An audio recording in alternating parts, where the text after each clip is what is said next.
ونستعينه ونستغفره ونؤمن به ونتوكل عليه ونعوذ بالله من شرور أنفسنا ومن سيئات أعمالنا من يهده الله فلا مضل له ومن يضلله فلا هادي له ونشهد أن لا إله إلا الله وحده لا شريك له ونشهد أن سيدنا ومولانا محمدا عبده ورسوله أرسله بالحق بشيرا ونذيرا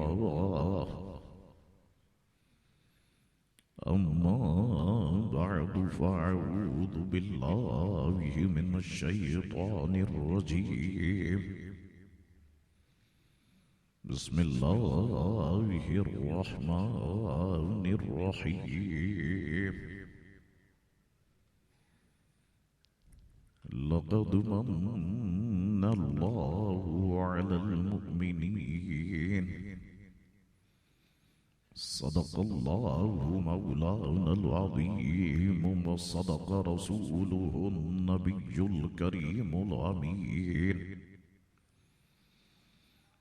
إن الله وملائكته يصلون على النبي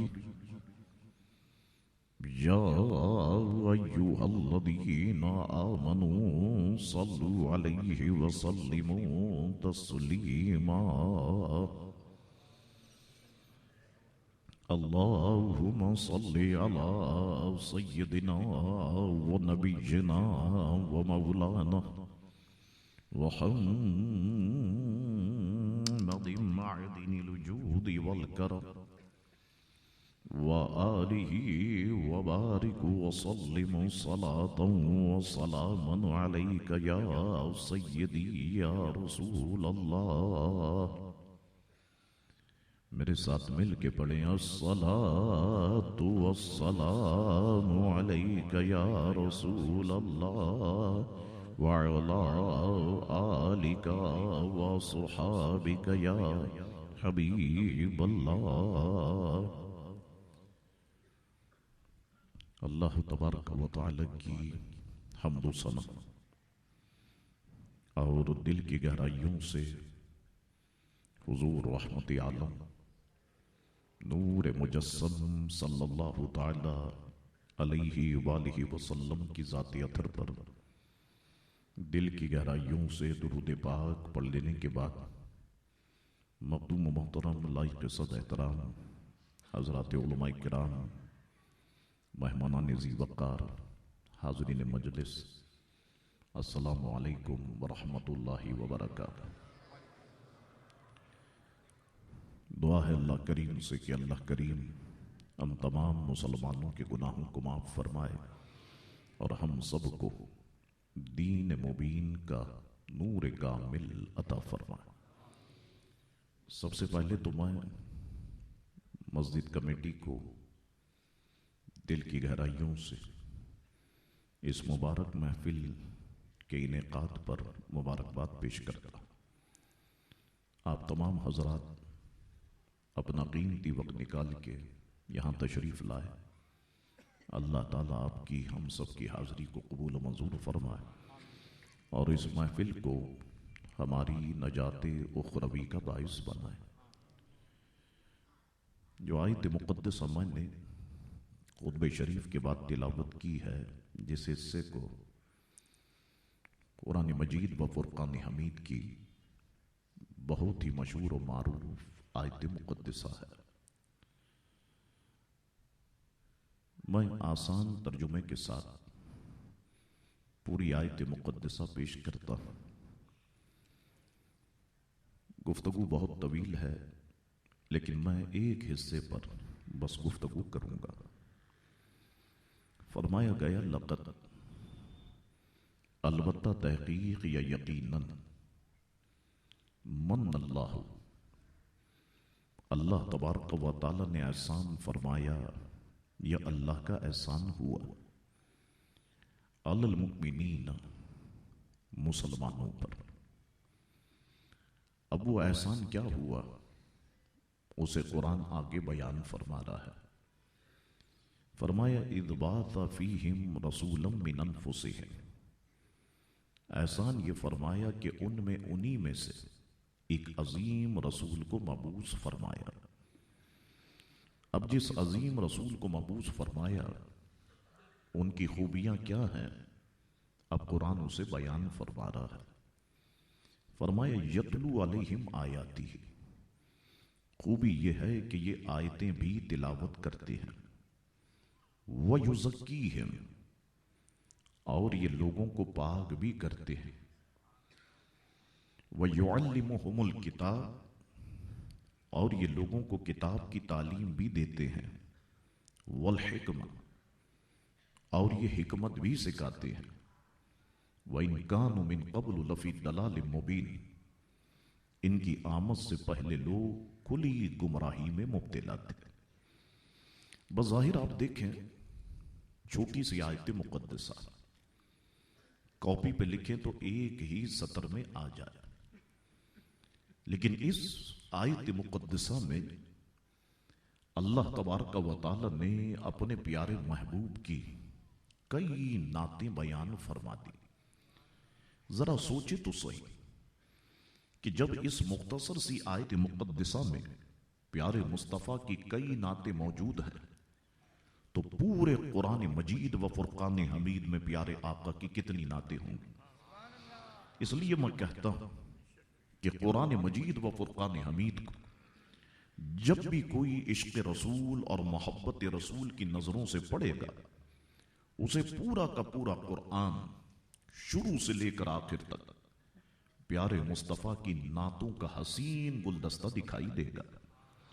آپ دنیا بھر کے تمام نعت خوانوں کو جمع کر لیں، تمام لغت دانوں کو جمع کر لیں، تمام علماء، مشائخ، مفتیان کرام جمع ہو جائیں، بلکہ میں تو کہتا ہوں سارے جنات جمع ہو جائیں، سارے فرشتے جمع ہو جائیں، وہ سب مل کے بھی پیارے آقا کی ویسی نعت بیان نہیں کر سکتے کہ جیسی نعت ان کے رب نے بیان فرمائی ہے۔ اب قرآن مجید و فرقان حمید کے جو نعت بیان کرنے کا انداز ہے نا، یہ بہت مختلف ہے۔ قرآن کے زبر میں، قرآن کی تنوین میں پیارے آقا کی نعتیں پوشیدہ ہیں۔ ایک حصے پہ گفتگو کرتے ہیں، آپ کو خود ہی اندازہ ہو جائے گا۔ فرمایا لقد من اللہ علی المؤمنین، اللہ تبارک و تعالی نے احسان فرمایا مسلمانوں پر۔ دیکھیں آپ، اللہ رب العزت نے ہمیں بے شمار نعمتیں عطا فرمائی، ان نعمتوں کو ذرا غور سے دیکھیں۔ بعض نعمتیں ایسی ہیں خدا نخواستہ اگر ایک نعمت بھی کام کرنا چھوڑ دے زندگی گزارنا مشکل ہو جائے گا۔ بعض نعمتیں ایسی کہ اگر ایک بھی نعمت کام کرنا چھوڑ دے زندگی کا تصور ہی ناممکن ہو جائے۔ جیسے دیکھیں آپ، ہم جتنے بیٹھے ہیں یہاں پر الحمدللہ دو آنکھوں سے دیکھتے ہیں، ہمارے دونوں ہاتھ، دونوں پاؤں، دونوں کان کام کرتے ہیں۔ خدا نخواستہ اگر کسی کی ایک آنکھ دیکھنا بند کر دے، اب مجھے بتائیے اس کے لیے زندگی گزارنا کتنا مشکل ہو جائے۔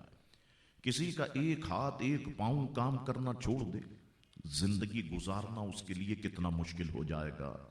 وہ لوگ کہ جن پر فالج ہوتا ہے، آپ دیکھیں کہ ان کے لیے زندگی گزارنا کتنا مشکل ہو جاتا ہے۔ ہاتھ تو ہے اور اپنا ہے لیکن حرکت نہیں کرتا. بعض نعمتیں ایسی اگر ایک بھی نعمت کام کرنا چھوڑ دے تو زندگی کا تصور ہی ناممکن ہے. جیسے زندہ رہنے کے لیے دل کا دھڑکنا بہت ضروری ہے. اب مجھے بتائیے کسی کا دل اگر دھڑکنا ہی بند کر دے کیا زندگی کا تصور ہم کر سکتے ہیں؟ نہیں کر سکتے. تو اللہ تبارک و تعالی نے ہمیں بے شمار نعمتیں عطا فرمائی. ہماری خرابی کیا ہے؟ بجائے نعمتوں کا شکر ادا کرنے کے تقریباً لوگوں کی زبانوں پر شکوے شکایتیں ہیں. اور یہ شکوے شکایتوں کی اتنی لمبی فہرست ہے اسے 1000 سال عمر بھی مل جائے تو شکوے شکایت ختم نہ ہو. بعض لوگ شکوے شکایت میں اتنا آگے بڑھ جاتے ہیں کہ اپنی زبان سے کیا الفاظ نکال رہے ہیں وہ بھی پتہ نہیں چلتا.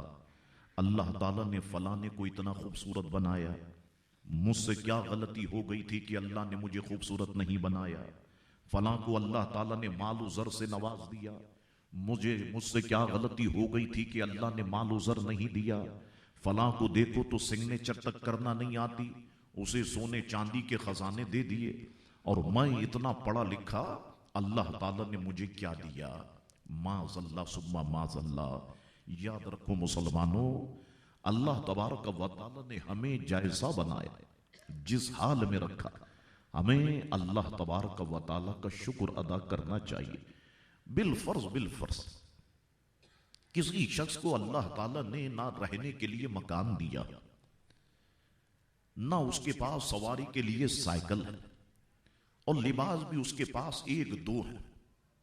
ایسا کوئی شخص ہے تب بھی اگر وہ غور کرے نا، اپنی عقل کو استعمال کرے، فہم کو استعمال کرے، تو اللہ تبارک و تعالیٰ نے تب بھی اسے ہزاروں نہیں، لاکھوں نہیں، کروڑوں کا سامان عطا فرمایا ہوا. آپ کہیں شاہ صاحب وہ کیسے؟ دیکھیے میں سمجھاتا ہوں. کہتے ہیں کہ ایک فقیر، ایک مانگنے والا گلی سے صدائیں لگاتا ہوا جا رہا تھا، اللہ کے نام پہ مجھے کچھ دو، میرے پاس کچھ بھی نہیں ہے. اللہ کے نام پہ مجھے کچھ دو، میرے پاس کچھ بھی نہیں ہے. جب گلی کے آخری مکان پر پہنچا، کہتے ہیں کہ وہ کسی اللہ والے کا مکان تھا. اب اس نے جب صدائیں بلند کی کہ اللہ کے نام پہ مجھے کچھ دو، میرے پاس کچھ بھی نہیں ہے، وہ بزرگ باہر آ گئے. فرمانے لگے فقیر سے، یہ کیوں کہتے ہو کہ میرے پاس کچھ بھی نہیں ہے؟ اس نے کہا واقعی حضرت میرے پاس کچھ بھی نہیں ہے. فرمانے لگے اگر غور کرو، اپنی عقل کو استعمال کرو، تو اللہ تعالیٰ نے تمہیں ہزاروں نہیں، لاکھوں نہیں، کروڑوں کا سامان عطا فرمایا ہوا. وہ کہنے لگا اچھا حضرت آپ مجھے سمجھا دیں، جب سامان عطا فرمایا دکھتا کیوں نہیں، نظر کیوں نہیں آتا؟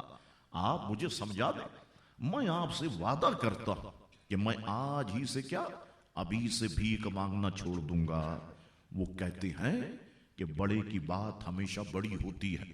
کلام الامام امام الکلام، امام کا جو کلام ہوتا ہے وہ بھی کلاموں کا امام ہوتا ہے. اب دیکھیے ہم 10 گھنٹے لگائیں اسے نہیں سمجھا سکتے جس طرح ان بزرگ نے سمجھایا. فقیر سے کہنے لگے ایسا کرو، یہ 5-10 ہزار روپیہ ہم سے لے لو، یہ اپنا ہاتھ کاٹ کے ہمیں دے دو.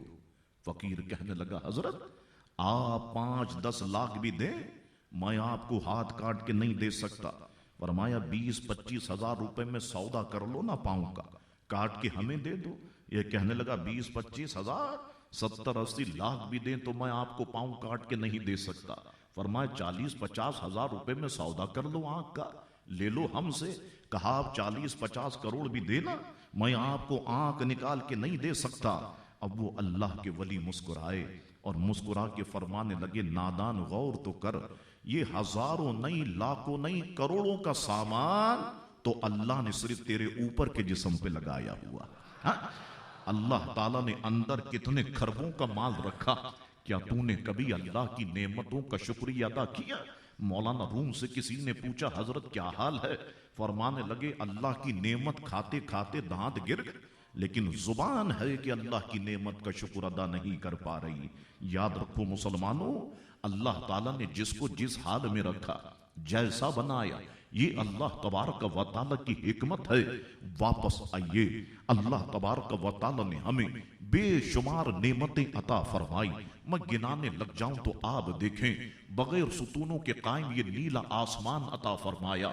بعض علماء فرماتے احسان نہیں جتایا، زمین کا بچھونا عطا فرمایا، احسان نہیں جتایا۔ ان نعمتوں کا ذکر تو کیا، سورہ رحمان پڑھتے جاؤ، نعمتوں کا ذکر کرتے ہوئے بار بار فرمایا فَبِأَيِّ آلَاءِ رَبِّكُمَا تُكَذِّبَانِ فَبِأَيِّ آلَاءِ رَبِّكُمَا تُكَذِّبَانِ۔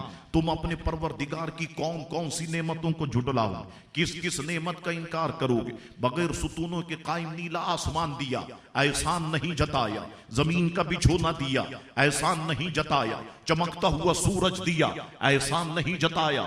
دمکتا ہوا چاند دیا، احسان نہیں جتایا۔ انجمن رکھنے والے ستارے عطا فرمائے، احسان نہیں جتایا۔ فلک بوس پہاڑ عطا فرمائے، احسان نہیں جتایا۔ ماں باپ دیے، احسان نہیں جتایا۔ بیوی بچے دیے، احسان نہیں جتایا۔ فرماتے ہاں جب اپنے حبیب کو اس دنیا میں بھیجا تو اب فرمایا لقد من اللہ علی المؤمنین، اے مسلمانوں یہ میرا احسان ہے کہ میں نے اپنا لاڈلا اور پیارا محبوب تمہیں عطا فرما دیا ہے۔ اللہ اکبر کہتے ہیں پتہ یہ چلا اس کائنات میں اللہ تبارک و تعالی کی سب سے بڑی نعمت اگر کوئی ہے تو وہ آمنہ کے لال پیارے مصطفیٰ کریم علیہ السلام کی ذات ہے۔ اچھا جناب، اب ہم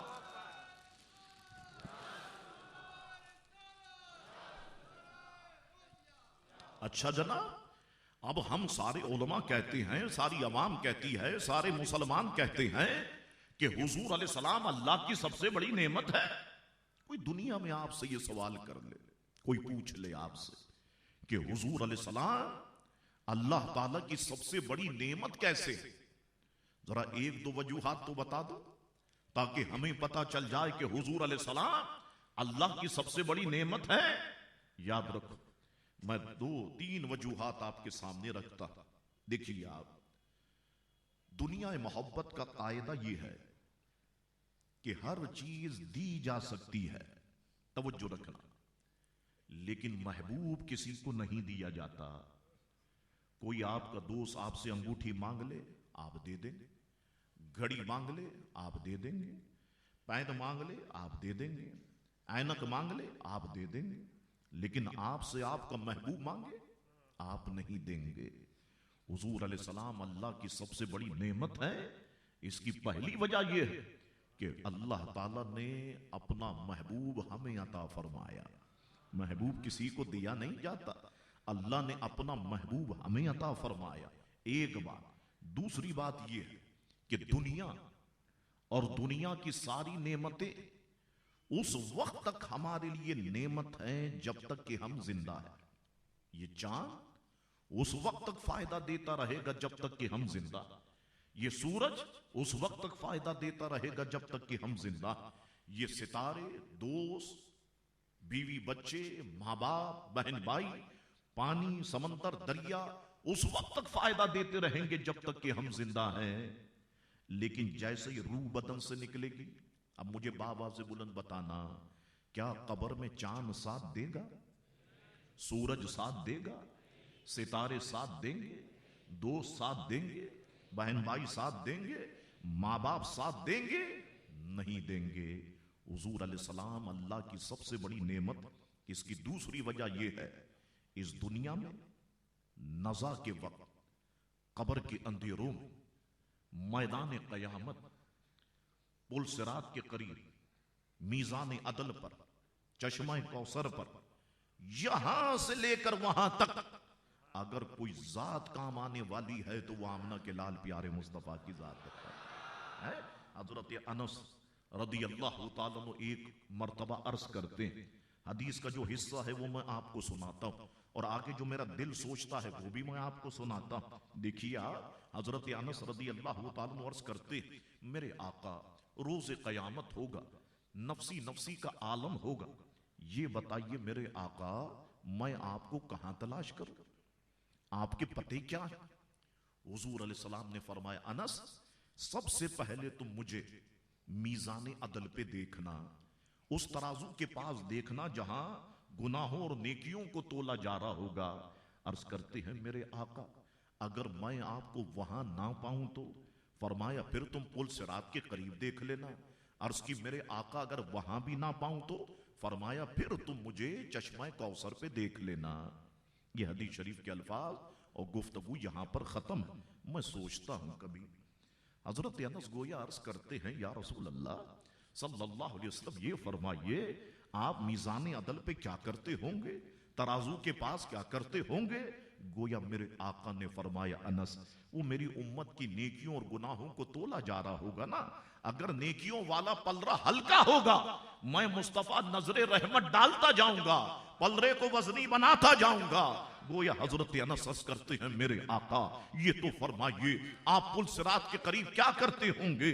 گویا میرے آقا نے فرمایا انس وہ میرے غلام گزرے گے نا پل صراط سے، میں اپنے دونوں ہاتھوں کو دعا کے لیے اٹھا دوں گا اور کہوں گا مولا میرے چاہنے والے ہیں انہیں سلامتی کے ساتھ گزار دے، سلامتی کے ساتھ گزار دے۔ اس لیے تو میرے اعلیٰ حضرت فرمایا کرتے تھے رضا پل سے آپ وجد کرتے گزریے کہ ہے رب سلم صدائے محمد، اللہ اکبر۔ گویا حضرت انس عرض کرتے ہیں میرے آقا یہ فرمائیے آپ چشمہ کوثر پہ کیا کرتے ہوں گے؟ گویا میرے آقا نے فرمایا انس وہ امت پیاسی آئے گی نا، امت بھوکی آئے گی نا، امت تڑپتی بلکتی ہوئی آئے گی نا، میں مصطفیٰ اپنے گورے گورے ہاتھوں سے ارے جام کوثر بھرتا جاؤں گا، غلاموں کو پلاتا جاؤں گا۔ نعرہ تکبیر، نعرہ رسالت، نعرہ رسالت، آ گیا حق چھا گیا حق، عبدالحق عبدالحق، آ گیا حق چھا گیا حق، عبدالحق۔ حضور علیہ السلام اللہ کی سب سے بڑی نعمت ہے۔ اس کی تیسری وجہ یہ ہے کہ جب حضور علیہ السلام نے دین کا کام شروع کیا عربوں نے حضور کو لالچ دیے چھوڑ دے، خوبصورت خاتون سے شادی کرنا چاہتے آپ اشارہ فرما دے ہم کرا دیں گے، مال چاہیے پیسہ چاہیے ہم آپ کو سونے چاندی میں تول دیں گے، سردار بننا چاہتے ہیں ہم آپ کو اپنا سردار بنا لیتے۔ حضور علیہ السلام نے کسی آپشن کسی تجویز کو قبول نہیں فرمایا، بڑی سادگی کے ساتھ زندگی گزاری۔ میری طرف دھیان رہے، اچھا ایسا نہیں ہے کہ حضور کے پاس مال نہیں آیا،